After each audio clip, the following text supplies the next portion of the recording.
So, a couple of days ago, I made a poll in my Telegram group, and results as of this morning, I'm checking it now, is 15 votes for Devon to 22 votes for Ermes Gasparini, 41-59, 40-60 roughly.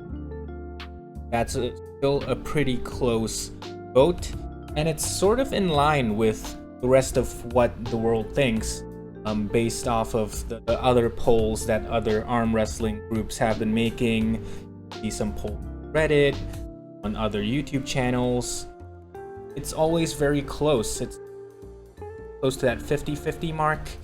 And Chris Drummond made a video recently saying that he thinks it's very 50-50, even slightly in favor of Devon.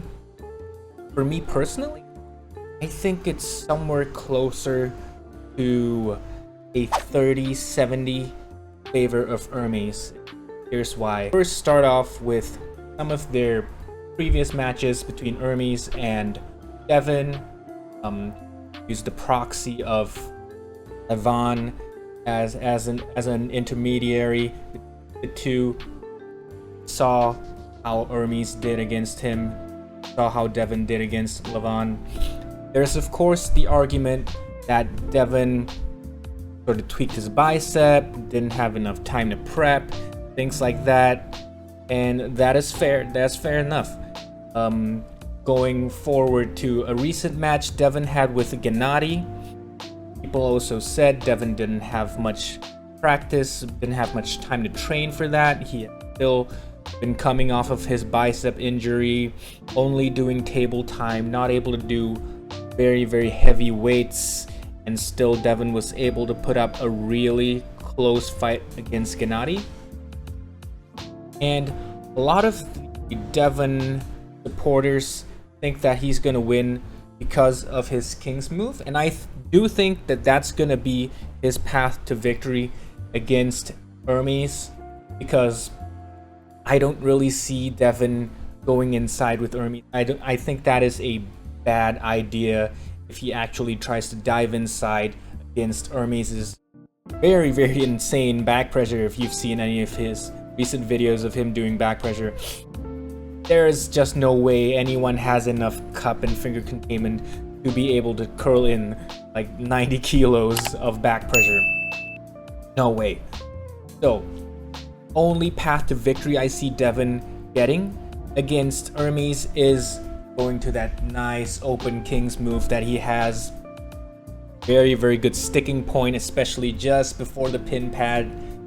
And I think Ermes is going to fall into the trap a couple of times. I think he's going to panic a little bit, maybe try to top roll a couple of times and find that his wrist sort of kicks back as he goes down a little bit. But the thing is that a lot of people aren't considering is that Ermes has a press. He has a solid flop press. We saw that against Levon in a couple of rounds, round 3, round 4.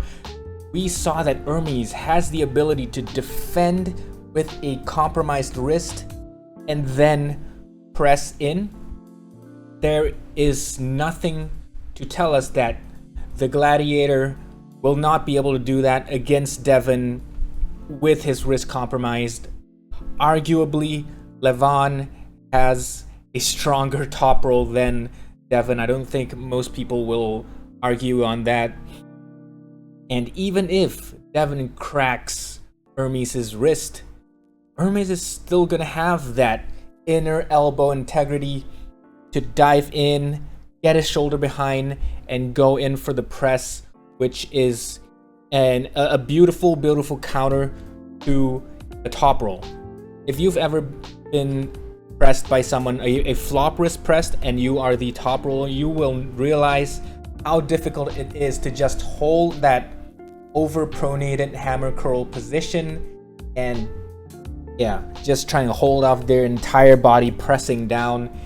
It's just inconceivable to me to think that Devon will be able to have that amount of reverse hammer curl, reverse bicep curl kind of strength hold Ermes's press.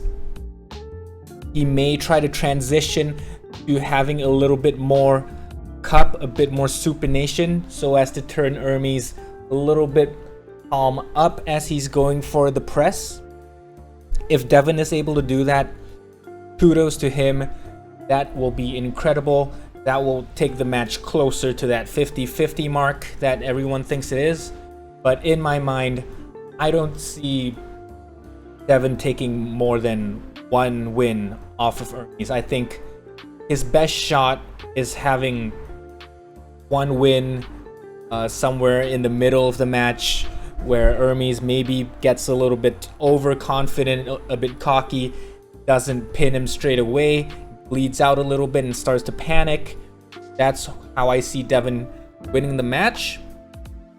But yeah, gonna give my predictions for the other matches on the card. There's gonna be so many incredible matchups. We have Vitaley, Laletin, Revaz, Todd, Hutchings, Ibragim, Sagov. So many awesome events that night. Can't wait to watch it. Let me know your thoughts in the comments below, and see you guys after East versus West.